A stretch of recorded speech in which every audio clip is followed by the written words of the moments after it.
Maravilloso, Margarita, estuvo lindísimo. Eso, Gracias. si mal no recuerdo, se llama algo así como el concierto de Aranjuez. Muy bien. Ay, mira. Sí, sí. Sí, Y Aranjuez queda en España. Sí, he querido tocar este fragmento porque pienso que es muy representativo de la guitarra clásica, es de mi país, entonces, bueno. Y salió, pero maravilloso, lindísimo. Ahora nos acompaña Diego Endara, y Diego es de Quito, de aquí de Ecuador.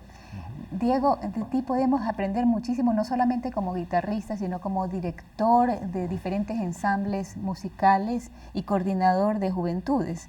Cuéntanos esa parte de la vida tuya. Bueno, con mucho gusto. Gracias por la invitación. Bueno, llevo hace algunos años tratando de mover gente para formar ensambles, precisamente porque creo que es necesario crear conjuntos de cámara, de guitarra. A través de los conjuntos de cámara o de los ensambles de guitarra logramos un poco bajar un poco ese ego que pueden tener los guitarristas de tener en sus manos un pequeño instrumento que puede hacer tantas cosas y puede sonar como una pequeña orquesta, ¿no?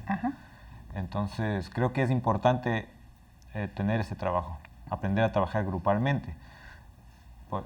Es mucho más fácil en una orquesta de cuerdas, ¿no? Por ejemplo, las orquestas de cuerdas necesitan de uno del otro para poder sonar. Son instrumentos que, bueno, no pueden, digamos, si está bien dicho, acompañarse a sí mismo como nosotros sí podemos hacer. Entonces creo que uno se enfrenta a esas O sea, el tener que dificultades. acoplarse a los tiempos y tal vez incluso al estilo. Claro, lógicamente hay que trabajar cuestiones estilísticas de cada periodo, de cada época, de cada región. Diego, tú estudiaste música en Quito, pero de ahí has estado en Corea, has estado en Alemania, y esa parte del irte a otro país fue para estudiar, continuar los estudios de guitarra. Fue, claro, buscando crecer, ¿no? Crecer como músico. Decidí un día tratar de buscar, moverme en los festivales para poder seguir a los profesores que están como más en la vanguardia de la interpretación y de la técnica para poder crecer como músico, ¿no? Entonces he tenido la suerte de viajar. Margarita mencionó en la primera parte de que tal vez en España es un poquito más centrado en la parte técnica, en otros países, y tuvimos acá a Richard Arellano, es más bien la viveza del sonido, incluso la improvisación. ¿Cómo fue un cambio a la cultura oriental, por ejemplo, Corea? Claro, ellos igual, yo creo que las técnicas se asemejan, ¿no? Todos los guitarristas clásicos tratamos de buscar un buen sonido, un buen abordaje estético de lo que estamos tocando. O sea, tal vez, bueno, en ciertas culturas pues se exigen un poco más, ¿no? La oriental es una de esas. Así es. La oriental es una de esas, se sobreexigen en muchos aspectos, cosas que están bien, ¿no? A mí me parece O sea, esa muy bien. disciplina de darle. Claro, seguir. sí. Digamos que eso es necesario, si me permites que Por te supuesto. interrumpa. Es necesario. Lo que pasa es que dependiendo de dónde estés, se potencia antes o después, ¿no? Entonces, lo que pienso que pasa en estos países, y creo que un poco también en España, es que quizás se le da demasiada importancia a la técnica al principio, sin dejar lugar a, ¿sabes? Sí, O claro. sea, simplemente A no evolucionar. piense, lea y ejecute, más o menos. Ahora, Margarita, tú eres docente, eres profesora. ¿Cuáles son los retos de lidiar con seguramente jóvenes o incluso niños? ¿Es solamente adolescentes y adultos o también niños? Bueno, yo en este momento enseño básicamente a adolescentes, sí. Y bueno, hay muchos retos. Me ha encantado lo que ha dicho Diego sobre la necesidad de, en el caso de la guitarra, ¿no? De olvidarse un poco de soy yo y mi instrumento, ¿no? Y dar y tocar con más gente, ¿no? Somos un poco egocentristas, los guitarristas, y creo que también los pianistas. Entonces, Y aparte, esto es el muy mismo bueno. hecho físico de abrazar la guitarra, aquí la tienes, esto es mío y Esto es mío, no me lo toques. Sí. Sí, sí, sí. Eso es un gran reto. Hay más retos. Es muy complicado tener una vida profesional en este mundo, ¿no? Entonces, pues también hay que saber encauzarlos bien, ¿no? Porque hay muchas veces que es un poco triste, pero hay gente que tiene mucho talento que a lo mejor termina dejándolo, ¿no? Entonces tienes que saberlos motivar, saberlos encauzar bien, incluso en el sentido profesional, lo que hablábamos antes de los concursos es importante también. Y después hay más retos. A nivel artístico, por ejemplo, hay algo que a mí nunca me ha gustado y es que veo mucha gente que son una copia de sus profesores, ¿no? Entonces, otro gran reto para mí es que mis alumnos no me copien a mí, ¿no? Intentar que ellos desarrollen su personalidad. Estamos hablando a nivel artístico, ya no a nivel técnico. Hay un dicho por ahí que dice que si el alumno sobrepasa al profesor es que el profesor era excelente. Genial. Ajá. Sí, es lo que se pretende. Eso es lo que debería ser la meta de todo profesor. Diego, ustedes dentro de todos los ensambles que tienes, hay un octeto que estuvo participando en el Festival Internacional de Guitarra ahora Guitarrea. estoy netamente trabajando con este ensamble y estoy formando un ensamble de niños, que es el objetivo principal de la escuela a la que, la escuela que creé en Quito para justamente promover y la difusión y la ejecución del instrumento en general en el país. Y entonces, ¿esos son niñitos desde qué edades? Bueno, yo lo recibo desde los 5 años porque aprendí esa metodología en Alemania para trabajar con ellos desde los 5 años. Entonces estoy buscando tuve ya un ensamble en un conservatorio donde trabajé, pero ahora como me he lanzado a este proyecto mío, pues ahora estoy conformando, básicamente volviendo a formar desde cero otros niños, porque esos ya de alguna manera están trabajando todavía con el conservatorio porque tienen que acabar su carrera y todo. Ahora ya no son niños tan pequeños, ya son adolescentes. Van creciendo. Sí. Bueno, Luis Betancourt, que es el director y el organizador del Festival Internacional Guitarrea, tiene un grupo de niñitos adolescentes y es lindo ver cómo Julia Villarroel, que empezó como a los 12 años, ahora está yéndose a vivir a España para practicar su guitarra y estamos hablando de ya una señorita, una mujer de 19 años de edad. Claro. En noviembre estuvieron en un festival, justamente el 8º Festival Internacional que es Guitarrea Garza Roja. Y acá te vemos a ti, Diego, con algo que se llama el octeto Nitsuga Mangoré. Hay personas que van a decir, ¿y de dónde se sacó el nombre? Y otros que por ahí escuchamos, por ejemplo, a Berta Rojas de Paraguay, podemos saber un poquito de dónde salió esto del Nitsuga Mangoré. ¿Puedes contarnos un poquito qué quiere decir esto? Bueno, precisamente el estudio que yo manejo de guitarra clásica rinde un homenaje a la memoria guitarrística y también espiritual, si se puede decir, de Agustín Barrios, guitarrista paraguayo que en su época pues, fue una leyenda. A ver si ya me mezclé o tal vez se mezcló el público. Estábamos hablando de Nitsuga Mangoré y tú sales con Agustín Barrios. Claro, es que son la misma persona. Ajá, son la misma persona. Nitsuga, entonces, si tomamos la palabra Agustín y la viramos, o si somos disléxicos. Entonces, Nitsuga es Agustín. Era su nombre artístico, él adoptó ese nombre por algunas cuestiones más latinoamericanistas, si se puede decir. Y entonces, dándole un homenaje a ese paraguayo Agustín Barrios. Sí, que de alguna manera, pues, es el que más repertorio, sobre todo latinoamericano, ha dejado, ¿no? Más repertorio de la guitarra, me refiero. Y claro, ahora se lo conoce mundialmente, cosa que no pasó en la época por cuestiones de la comunicación. Es que no estaba el canal de la Católica para hacer, imagínate, hubiera estado aquí en mesa de análisis de Nitsuga Mangoré.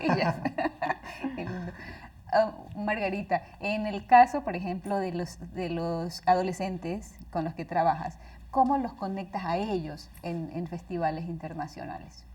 En España es muy fácil porque hay muchos festivales. Entonces, es información, darles información, ayudarles a decidir qué concursos ir, ayudarles a preparar un repertorio adecuado para ese concurso y básicamente tenerlos muy motivados y muy entusiasmados, ¿sí? Que es lo más bonito de todo. Antes de que me olvide, yo tengo aquí, es que lo tengo ya desde hace unos minutos y me sigo olvidando, pero resulta que en Ecuador, seguramente lo viviste, hay una una música muy especial que se llama El Pasillo. Y hablando de concursos y de festivales, Jenny Estrada, historiadora y es la directora del Museo de Música Popular Julio Jaramillo, en el año 2015, en octubre, hizo el primer concurso para jóvenes compositores del Pasillo. Uno de ellos, que quedó en una mención de honor, es Marcelo González, con un pasillo muy, muy lindo. Su abuelita es esta señora de acá, que canta pasillos y nos mandó esto a mesa de análisis y no quería que se me pasara el tiempo sin hacerle un agradecimiento de este disco que se llama Mujer Amada, de Hilda Torres, y felicitar justamente a estos adolescentes que participaron en el festival, en el primer concurso nacional de pasillos. Hablando de pasillos, Diego, y siendo tú de Ecuador, dentro del repertorio que tiene tu ensamble o tu octeto, ¿utilizas música clásica ecuatoriana como tal vez, no sé, Gerardo Guevara Bueno, o claro, algo? ¿Ah? creo que bueno, está mal puesto el término clásica. Ya. Claro, o sea, digamos es música académica, ¿no? Ok. Digamos, es guitarra, como en todos los países hay su escuela, su academia, pues lógicamente en Ecuador también, y tenemos, bueno, la suerte de tener buenos compositores y buenos arreglistas, tanto para arreglistas, digamos, para el instrumento y compositores específicamente para el instrumento como Terry Pazmiño, o exponentes también de la guitarra como Homero Hidrobo, por ejemplo, Carlos Bonilla Chávez, que han dejado un buen legado de la guitarra. ¿Y estamos hablando de guitarra clásica o de guitarra en general? Guitarra clásica. Sobre todo, digamos, por ejemplo, ahora tenemos la suerte de que el maestro Gerardo Guevara también está componiendo para la guitarra, ha hecho cosas muy interesantes, ya lógicamente con un lenguaje más contemporáneo. Y pues yo conozco algunos también nuevos compositores, colegas, algunos mucho más jóvenes que yo, otros digamos que han sido compañeros míos en el conservatorio, que están haciendo cosas interesantes para la guitarra también. Entonces justamente eso es lo que buscamos promover. Y Margarita, cuando estuvimos leyendo un poquito sobre tu biografía, dicen las personas que te han visto a través de diferentes escenarios mundiales que es notable cómo puedes traer la música de Bach. Estamos hablando de quién, de Johann Sebastian Bach, Sí. a tu repertorio. Ajá. ¿Quiénes son las personas que admiras más, ya sea en guitarra clásica o en digamos, música en general, como para llevarlas a tu repertorio? Precisamente Johann Sebastian Bach es uno de mis grandes ídolos, ¿no? Pero yo creo que el de todos. Todos los que seamos músicos siempre nos sentimos atraídos con su música. Y en cuanto a intérpretes, bueno, es que hay muchísimos y me encantan muchas facetas de muchos de ellos, pero ya que has hablado de Berta Rojas y de David Russell, pues te diré que son son dos de mis grandes ídolos en cuanto a guitarristas, ¿no? Y Berta ya nominada a 2 Grammys. Fantástico. Por guitarra clásica. Diego, regresando más bien ahora a la parte de cómo coordinar un festival. Tú has estado metido en coordinación de festivales tal vez desde el 2009. ¿Cómo decides coordinar un festival y cómo más bien es la otra parte? ¿Cómo alcanzas tú a los otros países, a otra gente que sepa de ti? Sí, bueno, la idea de empezar con los festivales fue realmente una forma de gratitud que tuve con mi maestro. Él falleció justo hace unos, exactamente 8 años. ¿Quién era tu maestro? Ricardo Aguiar, un guitarrista cubano. Pero él vivía que en formó a Quito. varios, claro, él vivió, y un tiempo vivió, bueno, cuando ya no podía vivir en altura porque enfermó, estuvo viviendo en Guayaquil también una vez.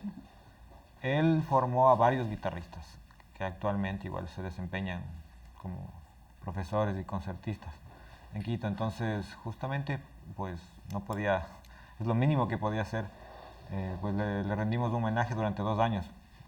2 años en los que aprendí también lo difícil de la producción de festivales y todo.